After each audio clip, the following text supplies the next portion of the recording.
평안함이 없는 자라는 제목으로 같이 함께 말씀을 나누겠습니다. 이 열왕기 16장은 이제 남유다 왕인 아하스에 관한 이야기입니다. 아하스라고 하는 이제 왕이 남유다의 왕으로 이제 즉위를 하게 되는데요.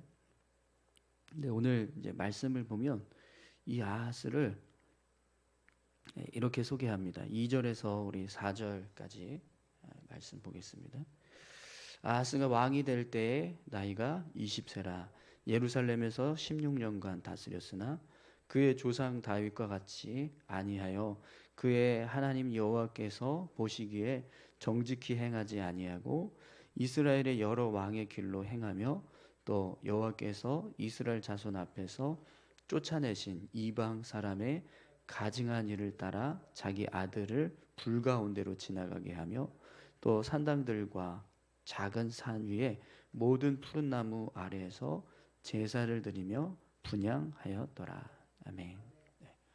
이 아하스 왕은요, 이 다윗과 같이 아니하였다라고 되어 있는데, 사실은 이제 오늘 말씀의 표현을 보면 뭐 다윗을 생각할 필요도 없습니다. 다윗 말고 아하스 왕의 증조 할아버지, 그리고 할아버지, 그리고 아버지와 같은 모습으로 하나님 앞에 나아가지 않았습니다. 그들은 여호와 보시기에 정직히 행하였다라고 하는 표현이 나오거든요. 아하스 왕 이전에 그의 아버지가 요담이 하나님 앞에 남유다 왕이 되었을 때 여호와 보시기에 정직히 행하였으나 이런 표현이 있어요. 그의 조부도 그렇고 그 중조부도 그렇고 반복해서 그런 내용이 나옵니다. 그런데 이 아하스는 그런 것조차도 없어요. 하나님 앞에서 정직하였지만 이런 표현도 없습니다. 여호와께서 보시기에 정직히 행하지 아니하였고 이렇게 말합니다. 아예 그냥 남유다 왕이 된 이후부터 이 아하스 왕은 하나님 앞에서 악을 행하는 왕이었다라는 것을 말씀하는 겁니다. 그리고 아하스가 쫓았던 길이 있는데요. 이스라엘 왕들에게, 남유다 왕도 아니고 이스라엘 왕, 북이스라엘 왕들의 길을 따라서 행하였다 이렇게 말씀합니다. 근데 북이스라엘 왕들은 계속 여로보암의 죄를 떠나지 않았다라고 그렇게 말씀하고 있잖아요. 근데 그 길을 지금 이 아하스 왕도 같이 쫓아갔다라는 거예요. 그래서 어떤 일을 하냐면 여호와께서 이스라엘 자손 앞에서 쫓아내신 이방 사람의 가증한 일을 따라 자기 아들을 불 가운데로 지나가게 하며, 여기 보면 이스라엘 자손 앞에서 쫓아내신 이방 사람의 가증한 일이라고 되어 있는데 이게 어떤 일일까요? 가나안 민족들이 행하던 일을 했다라는 거예요. 가나안 민족들이 이 가나안 땅에 있을 때 그들이 행하던 아주 가증한 일들, 그 일들을 지금 이 아하스 왕이 똑같이 행하고 있다는 거죠.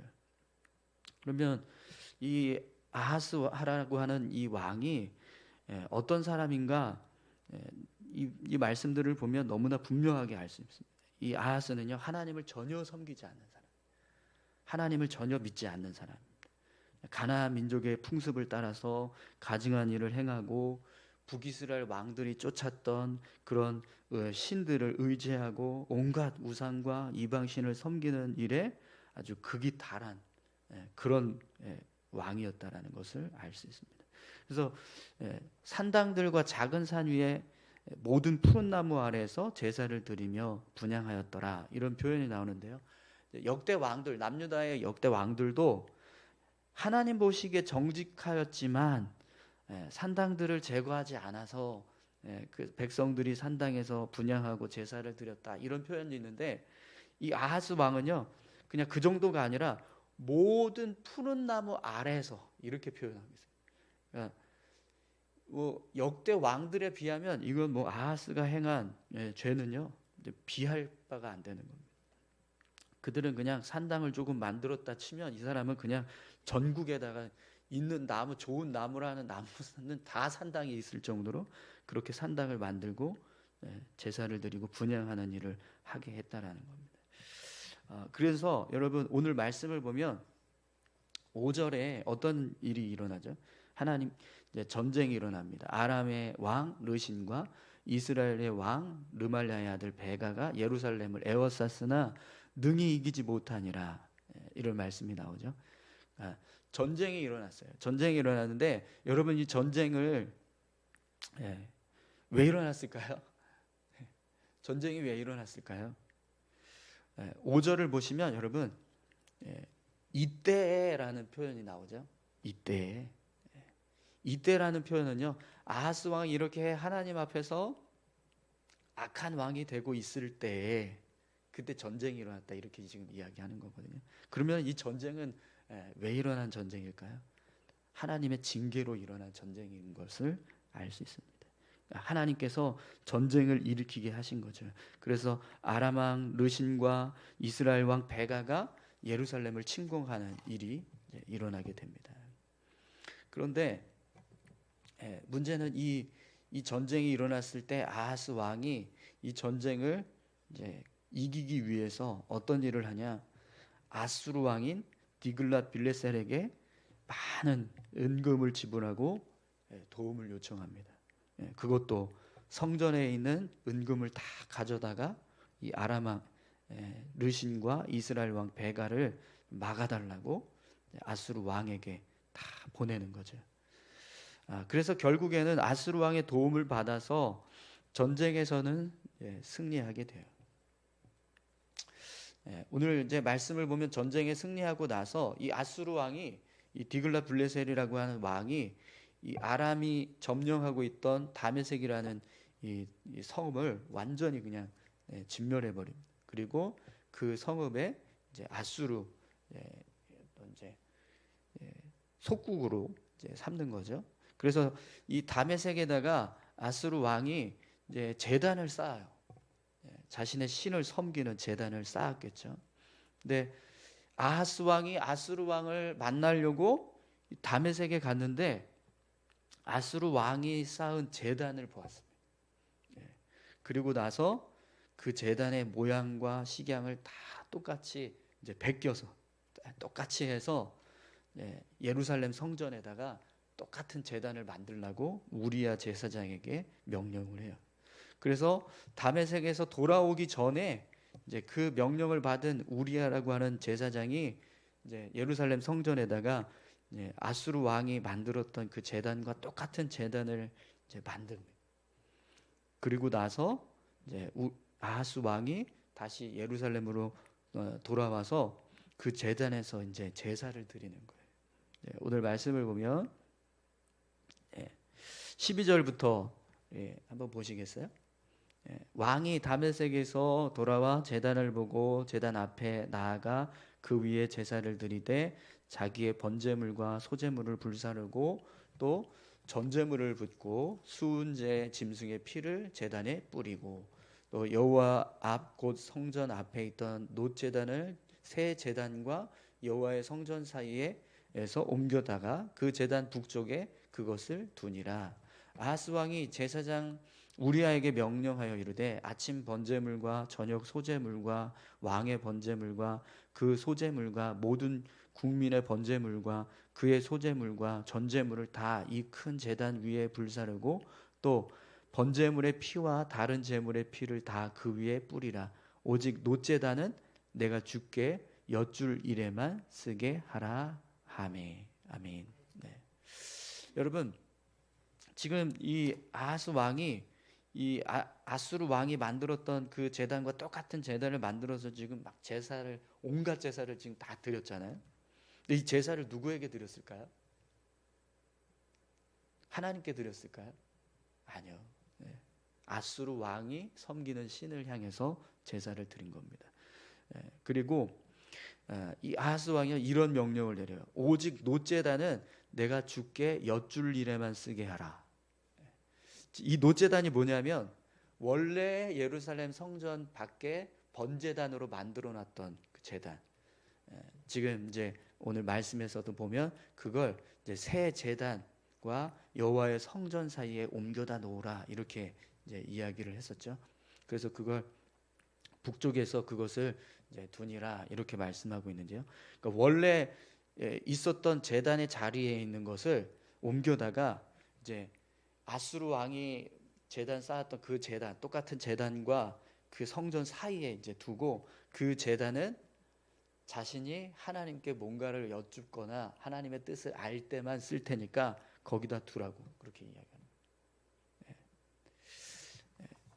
지금 이 아하스 왕의 모습을 보면 아수르 왕을 마치 자신의 어떤 이제 울타리, 힘이 되는 것처럼 그렇게 생각을 하고 또 그를 전적으로 의지하려고 하는 모습을 보게 됩니다. 아하스 왕은요 정말 그냥 이 아수르 왕인 디글라 빌레셀을 자신의 어떤 이제 힘이라고 생각을 했던 것 같습니다. 그리고 그 아수르 왕이 섬기는 신이 자신의 어떤 힘이 되고 능력이 되는 신이다 이렇게 생각을 한 거죠. 그래서 아수르 왕이 섬기는 그 신들을 섬기고 또 아수르 왕을 전적으로 의지하는 모습을 봐요.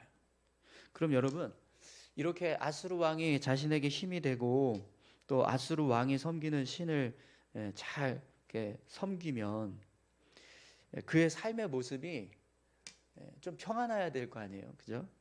그래도 나름대로 이제 이 아람 왕과 또 북이스라엘 왕들을 막아낼 수 있는 그런 조력자가 생겼으니까 그의 삶이 좀 안정적으로 변하고 평안해야 되는데 과연 이 아하스 왕이 평안하냐?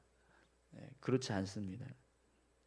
오늘 본문 말씀을 보면 18절을 한번 보시겠어요? 이런 표현이 나옵니다. 또 안식일에 쓰기 위하여 성전에 건축한 낭실과 왕이 밖에서 들어가는 낭실을 아수르 왕을 두려워하여 여호와의 성전에 옮겨 세웠더라. 아멘. 말씀을 보시면 아하스 왕이 아수르 왕을 두려워했다라는 표현이 나옵니다. 정확하게 표현하면 아수르 왕의 호감을 사기 위한 그런 마음이 있었다라는 것을 표현하는 겁니다. 이 두려워한다라는 마음이 사실은 이제 좋게 표현하면 아수르 왕의 호감을 사려고 아수르 왕의 눈에 들고 싶어서 그랬다라는 거거든요. 근데 어떤 일을 했냐면 이 18절의 내용이 뭐냐면 원래 이 예루살렘 성전 안에는요 하나님 앞에 남유다 왕이 이제 이스라엘 왕이 하나님 앞에 제사를 드리기 위해서 나아갈 때 그 성전 안에 왕이 앉는 그런 자리가 있었어요. 여기 이제 본문에 보면 낭실이라고 표현되어 있는데 이 낭실은 왕이 들어가서 앉아 있는 자리. 하나님께 뭐 제사를 드린다든지 하나님의 뜻을 구한다든지 하나님께 기도한다든지 이런 일을 하기 위해서 만들어 놓은 공간입니다. 그런데 그걸 다 옮겼어요. 다 제거했다라는 겁니다. 그리고 그 낭실로 들어가는 출입구도 다 막아버렸습니다. 그 일을 한 이유가 뭐냐면 아수르 왕을 두려워해서 아수르 왕의 눈치를 본 거예요. 만약에 아수르 왕이 예루살렘을 방문을 했는데 혹시라도 자기가 아수르 왕이 섬기는 신을 섬기는 모습이 아니라 여호와를 섬기고 있는 모습을 보고 기분이 나빠할까 봐 그게 두려워서 그래서 남유다 왕이 하나님을 섬기려고 하는 그런 이제 자리 하나님께 나아가는 자리 그런 자리를 다 제거해버리고 그 자리로 나아가는 통로도 다 막아버리고 그런 일을 했다라는 겁니다. 그럼 여러분 실제적으로 지금 이 아하스 왕은요 아수르 왕이 자기에게 힘이 되고 능력이 된다라고 생각을 했지만 지금 겉으로 보여지는 모습은 그런 모습이지 실제적으로 그 마음 속내는 아수르 왕을 두려워하고 아수르 왕이 자신에게 울타리가 되고 또 아수르 왕이 섬기는 신이 자신을 지키고 보호하는 신이다라고 생각하는 마음이 있지만 그것은 겉으로 보여지는 모습이고요. 실제로는 그냥 또 다른 두려운 존재가 하나 더 생긴 거예요. 어제 우리가 말씀을 나누면서 그런 이야기를 했잖아요. 악인들의 형통함을 부러워하지 말라고 우리가 같이 함께 말씀을 나눴었는데 지금 아하스 왕이 바로 그런 일을 하고 있는 겁니다. 악인들의 형통함을 부러워하고 그 악한 길을 따라가기 위해서 지금 똑같이 쫓아가는 모습을 지금 보여주고 있는 거죠. 이스라엘 역사 속에서 여러분, 하나님은요, 하나님보다 더 강하고 하나님보다 능한 신이 없다라는 사실을 정말 분명하게 보여주셨습니다. 그렇죠? 예루살렘, 이 애굽에서 이스라엘 백성들이 탈출할 때, 그때 애굽은 전 세계적으로 강대국, 어느 나라도 함부로 대할 수 없는 아주 강한 그런 강대국이었습니다. 그런 강대국에서 이스라엘 백성들이 출애굽해서 나왔다라는 것 자체가 사실은 기적이거든요. 그런데 그때 어떤 일을 하셨죠? 10가지 재앙을 내려서 완전히 애굽을 그냥 진멸하다시피 하시고 이스라엘 백성들을 출애굽하게 하시는 일을 하셨잖아요. 그리고 가나안 땅도, 사실은 가나안 땅에 있는 7 족속도요, 굉장히 강한 민족들입니다. 이스라엘 백성들이 가나안 땅을 정탐할 때 그들을 보면서 우리는 메뚜기고 그들은 거인이다 이렇게 표현할 정도였으니까 얼마나 강한 민족이었겠습니까? 함부로 그들을 진멸할 수 있는 그런 민족들이 아니었던 거예요. 그런데 하나님께서 가나안 민족도 어떻게 하셨어요? 메뚜기 같은 이스라엘을 통해서 다 진멸케 하시고 그 땅을 차지하게 하셨잖아요. 그런 모습들을 보면 하나님이 이 세상을 주관하고 계시고 하나님이 이스라엘 백성들과 함께할 때 하나님께서 그들에게 있어서 가장 강하고 능하신 분이라는 사실을 분명히 보여주셨단 말이에요. 그런데 그걸 알고 있는 이스라엘 백성들, 그것도 남유다 왕은 다윗의 후손들인 거잖아요. 어느 누구보다 더 여호와 하나님을 잘 섬겨야 될 후손들이 하나님을 버리고 가나안 민족들이 섬기는 신을 섬기는 것부터 시작을 해서 이제는 아수르 왕이 섬기는 신까지 섬기는, 온갖 우상과 이방신을 섬기는 죄악에 빠져 있는 겁니다. 그럼 여러분, 왜 이런 일이 일어났을까요? 왜 이게 이렇게, 이 남유다 왕인 이 아하스가 왜 이렇게까지 하나님을 저버리고 이런 우상과 이방신들을 섬기는 죄악에 빠졌을까요? 겉으로 보여지는 모습만 보고 판단했기 때문에 그렇습니다. 겉으로 보여지는 모습은요, 아수르 왕이 너무 잘 나가요. 아수르 왕의 힘이 너무 강해요. 지금 뭐 대세는 아수르. 가는 곳마다 전쟁에서 승리하고 막 땅을 빼앗고 막 점점 이 아수르의 세력이 강성해지니까 그 모습을 보고, 와, 아수르가 지금 이렇게 강한 이유가 아수르 왕이 섬기고 있는 저 신이 강한가 보다, 그 생각을 한 거예요. 그래서 나도 아수르 왕이 섬기는 신을 섬겨야겠다, 이렇게 생각을 했다는 겁니다. 북이스라엘도 똑같아요. 북이스라엘도 지금 남유다하고 북이스라엘 비교해서 보면 훨씬 더 지금 북이스라엘의 힘이 세잖아요. 그러니까 북이스라엘은 막 온갖 우상을 다 섬기고 있는데 힘이 세요. 그러니까 남유다 왕인 아하스가 볼 때는 여호와 하나님 섬기는 것보다 북이스라엘 왕이 섬기는 저 신들을 섬기는 게 훨씬 더 좋겠다, 이런 생각을 할 수밖에 없는 거죠. 그래서 계속해서 하나님을 섬기는 신앙은 버리고 계속 다른 우상을 섬기고 이방신을 섬기고, 막 어느 나라가 힘이 세면 그 나라에서 섬기는 신이 센가 보다 해서 그 나라가 섬기는 신을 섬기고, 이런 일들을 계속 하게 되었다라는 거죠. 그런데 여러분, 사실 남유다가 이렇게 점점 약해져 가고 있는 이유가 뭡니까? 오늘 본문에서도 이때에 아람 왕의 르신과 이스라엘 왕 르반의 아들 베가가 예루살렘에 올라와서 싸우려 하여, 이렇게 나오는데, 이런 전쟁이 일어나고 있고 남유다가 점점 약해져 가고 있는 이유가 뭐죠?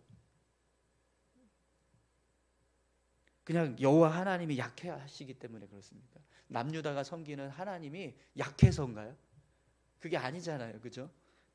사실은 남유다 백성들이 하나님을 안 섬겨요. 겉으로는 하나님을 섬기는 제단도 있고 성전도 있고 제사장도 있어요. 우리아라고 하는 이 제사장은요, 하나님을 섬기는 제사장이거든요.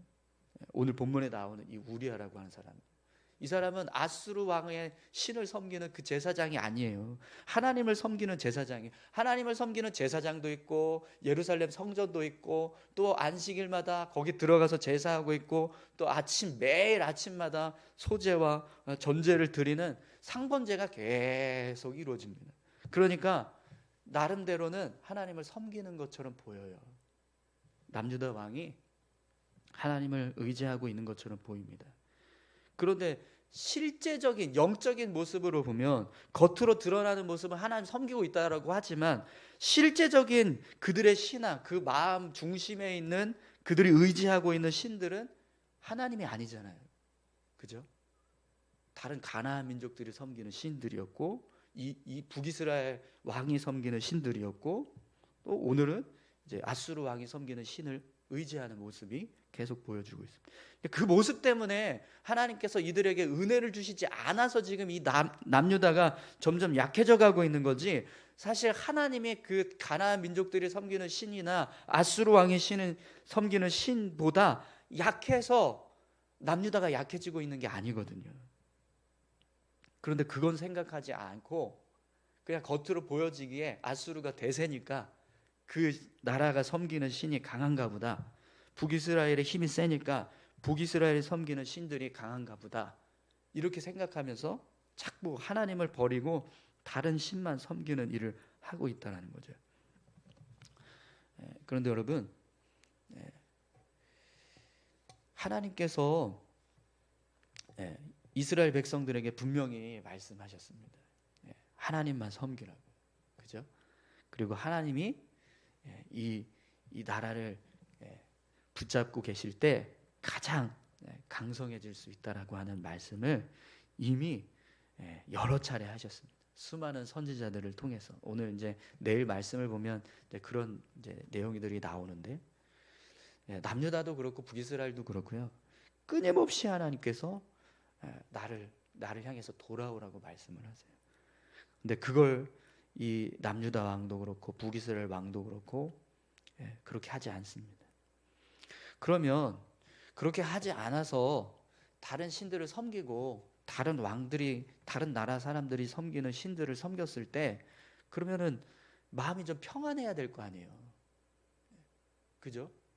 그래도 뭐 하나님 섬기는 것보다, 하나님보다 더 강한 아수르 왕이 섬기는 신을 섬기니 그 마음이 좀, 내가 두려움이 없어지고 평안해지고 이제 나는 안전하겠구나, 이렇게 생각하면서 살아야 되잖아요. 그런데 오늘 말씀을 보면 아하스 왕은요, 아수르 왕의 눈치만 봐요. 어떻게 혹시라도 아수르 왕의 눈에 거슬리나 싶어가지고 거슬릴 만한 일들은 다 제거하고 그를 두려워하면서 살아가는 거예요.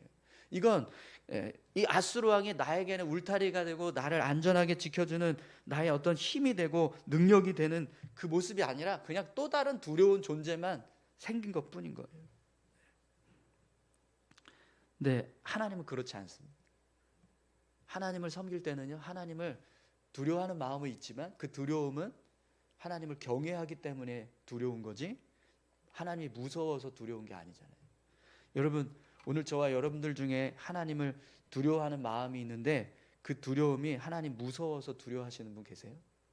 하나님이 나 죽이면 어떡하지? 나를 심판하시면 어떡하지? 나를 멸망케 하시면 어떡하지? 이런 두려움 때문에 우리가 하나님을 두려워하십니까? 그게 아니잖아요. 그죠? 하나님은 정말 우리가 두려워해야 할 존재가 맞아요. 그러나 그 두려움은 하나님을 향한 경외함으로 나오는 두려움이지 하나님이 무서워서 두려운 게 아니거든요. 그런데 아하스 왕은요, 아수르 왕을 무서워했어요. 여러분, 하나님을 의지할 때 진짜 참된 평안과 기쁨이 임하게 될 줄 믿습니다. 하나님을 떠난 인간은요, 늘 두렵습니다. 그 두려움을 제거하기 위해서 여러 가지 다른 일들을 하고 또 다른 것들을 붙잡고 다른 것들을 의지하면서 살아가려고 애를 씁니다. 그러나 결국에는 그 두려움이 사라지지 않아요. 왜 그럴까요? 하나님 말고 우리에게 진짜 참된 평안과 기쁨을 허락해 주실 수 있는 분이 없기 때문에. 아수르가 아하스에게는 힘이 되고 능력이 된다고 생각했지만 사실은 그냥 또 다른 두려움의 대상이 되었을 뿐인 겁니다. 여러분, 오직 하나님을 의지하고 하나님을 바라볼 때 참된 평안과 안식을 얻게 될 줄 믿습니다. 할렐루야. 네. 악인들의 형통이 좋아 보여도요, 결국에는 그들은 하나님 앞에서 무너지게 되어 있습니다. 여러분, 아수르도 망했어요. 그죠? 네, 아수르도 결국 망했습니다. 그들이 섬기는 신이 강한 것처럼 보였지만 바벨론이라고 하는 나라를 통해서 망하게 됩니다. 그러면 바벨론의 신들이 더 강한 거네요. 네.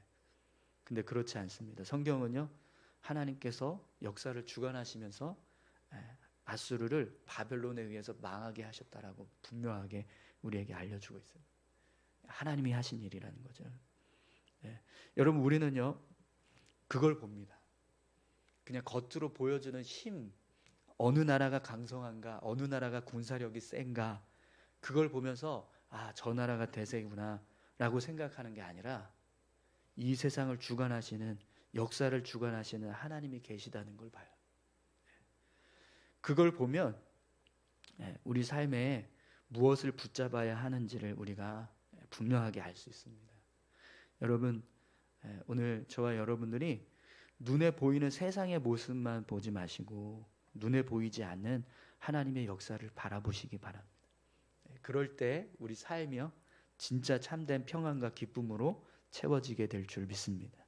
우리 같이 함께 기도하실까요? 함께 기도하실 때 오늘 이 아하스 왕의 모습처럼 그냥 겉으로 보여지는 그런 상황들, 환경들, 그런 모습들 속에서 어떤 힘과 희망을 찾고 소망을 찾으려고 하는 것이 아니라 이 세상을 주관하고 계시는 하나님, 겉 보여지지는 않고 있지만 그러나 이 세상을 다스리고 계시는 그 하나님, 그 하나님을 바라보면서 소망을 찾고 또 우리의 힘과 능력을 삼는 그런 믿음의 삶을 우리가 살아갈 수 있게 해달라고 여러분 같이 함께 기도하셨으면 좋겠습니다. 우리 다 같이 함께 기도하시겠습니다. 하나님 아버지, 감사합니다. 우리의 삶이 하나님을 의지하고 하나님을 바라보는